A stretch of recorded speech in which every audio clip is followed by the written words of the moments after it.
በሰው አማካኝነት የሚመጣ ትዳር ጥቅሙና ጉዳቱ። በብዙ ማህበረሰቦች ውስጥ ትዳር በሰዎች አማካኝነት መጀመር የተለመደ ነው።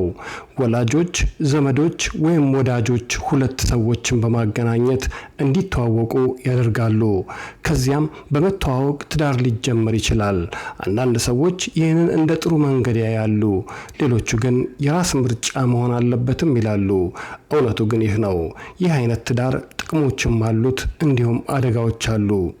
ጥቅሞቹ: አንደኛ፣ የቤተሰብ ድጋፍ ይኖራል። ትዳሩ በቤተሰብ አማካኝነት ሲጀመር ቤተሰቦች ከመጀመሪያ ጀምሮ ድጋፍ ይሰጣሉ። በትዳር ውስጥ ችግር ሲመጣ የሚያማክሩ፣ የሚያስታርቁና መፍትሄ የሚፈልጉ ሰዎች ይኖራሉ። ይህ ነገር ትዳር እንዳይፈርስ ብዙ ጊዜ ይረዳል። ሁለት፣ ተመጣጣኝ ምርጫ ሊሆን ይችላል። ወላጆች ወይም አማካኞች ሲመርጡ ብዙ ጊዜ ሰዎቹን ከብዙ አቅጣጫ ያያሉ። እምነት፣ ባህል፣ ባህሪ፣ ቤተሰብ፣ ታሪክና የኑሮ መንገድን ይመለከታሉ። ስለዚህ አንዳንድ ጊዜ ተመጣጣኝ ግንኙነቶች ሊፈጠሩ ይችላሉ። 3, የሁለት ቤተሰቦች ግንኙነት ይጠነክራል። ትዳር የሁለት ሰዎች ብቻ አይደለም፣ የሁለት ቤተሰቦች ግንኙነቶችም ነው። በሰው አማካኝነት ሲመጣ ቤተሰቦቹ እርስ በርሳቸው እየተዋወቁ ስለሚጀምሩ ከመጀመሪያ ጀምሮ ግንኙነታቸው ይጠነክራል። 4, የትዳር ጽናት ሊጨምር ይችላል።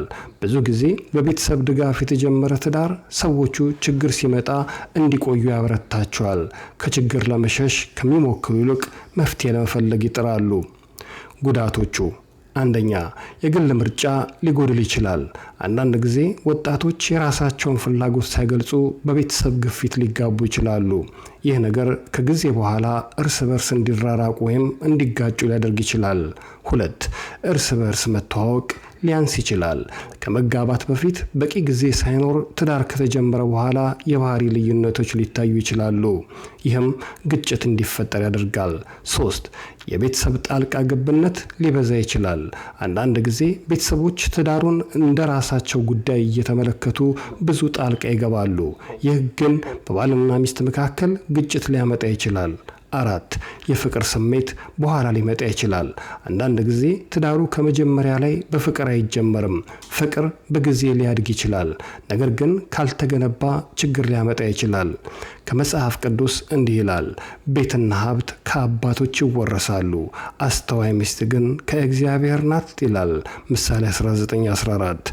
መጽሐፍ ቅዱስ ደግሞ ትዳርን በጥበብና በእግዚአብሔር መመሪያ መጀመር እንዳለበትም ያስተምራል። መዳረሻ: ትዳር በሰው አማካኝነት ቢመጣም ወይም በራስ ምርጫ ቢመጣም የሚያጠነክረው ነገር ግን አንድ ነው። ፍቅር፣ መከባበር፣ መግባባትና እግዚአብሔርን መፍራት። እነዚህ ካሉ ትዳር ይጠነክራል። ካልነበሩ ግን ማንኛውም አይነት ትዳር ችግር ሊያጋጥመው ይችላል። ወዳጆቼ፣ እናንተስ ምን ታስባላችሁ? በያላችሁበት የዓለም ዳርቻ ሁሉ ሰላማችሁ ብዝት ትርፍርፍ ይበልልኝ። አዱ ገነት ነኝ። ላቭ ዩ ጋይስ ባይ። ከወደዳችሁት ላይክ አድርጉት፣ ለሌሎችም አጋሩት።